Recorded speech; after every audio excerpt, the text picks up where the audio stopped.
You are still watching Ways. Now, since the 1980s, the important role of the family has increasingly come to the attention of the international community. The General Assembly adopted a number of resolutions and proclaimed the International Year of the Family and the International Day of Families. Now, emphasizing the critical role of parents in rearing of children, the Global Day of Parents recognizes that the family has the primary responsibility for the nurturing and protection of children. Now, for the full and harmonious development of their personality, children should grow up in a family environment and in an atmosphere of happiness, love, and understanding. Now, designated by the General Assembly in 2012, Global Day for Parents or of Parents provides an opportunity to appreciate all parents, right?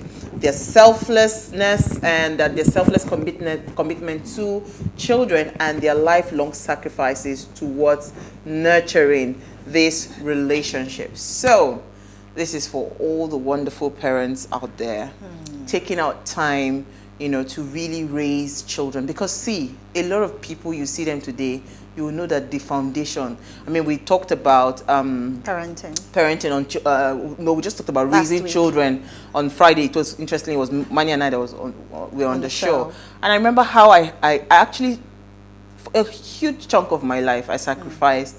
I didn't work, I didn't do nothing, just to be there for my children. And I'm actually seeing the impact of that, right? So if you can, you know, it's not everybody that has the luxury to do that. I had the luxury to do that, right? Now, that's why when people say go and have a child, I say, see, I cannot dedicate my time, the way, attention. Yes, and attention, the way I would have when I was raising. So it's difficult for me to think of having another child. It's not even going to happen, right? Now, you know, when you're talking to individuals today or our generation, most of them keep talking about being an intentional parent.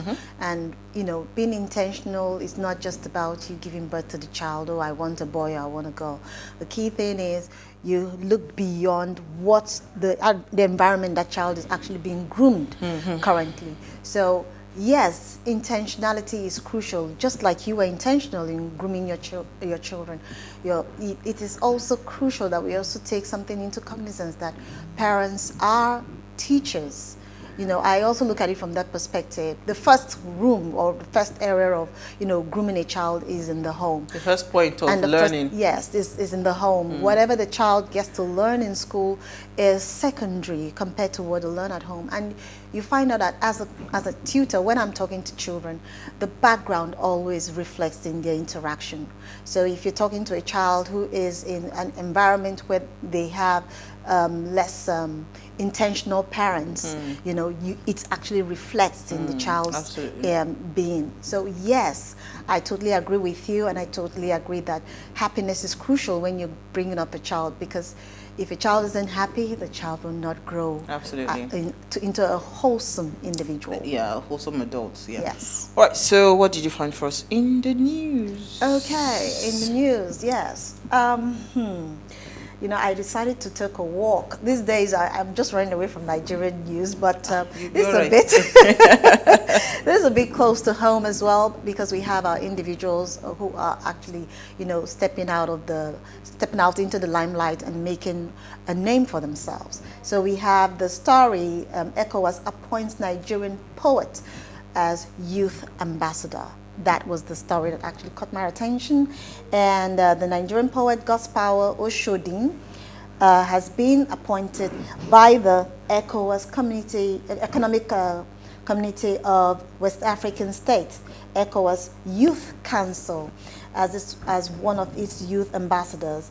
And this was contained in a letter to Oshodin by Emmanuel Williams, President ECOWAS Youth Council, on Tuesday. This was yesterday. Do we know what his job function would be there? The basic thing is that he is going to represent the youth, basically. And they actually pick different individuals yearly to, you know, actually represent the youth, basically. Awesome. So yes, and this was as a result of the fact that he did a lot of commendable works as an advocate and relentless crusader. He's a relentless crusader of promoting entrepreneurship for African youth.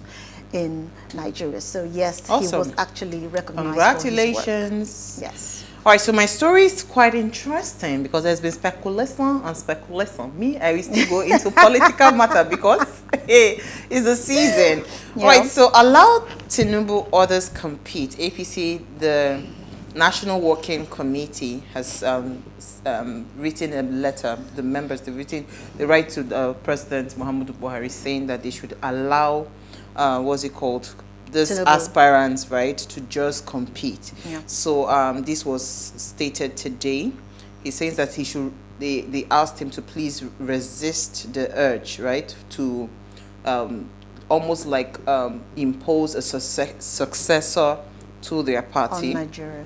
It says because anything short of allowing everybody to play on this level playing field, because guess what? Currently now there are 23 screened presidential aspirants.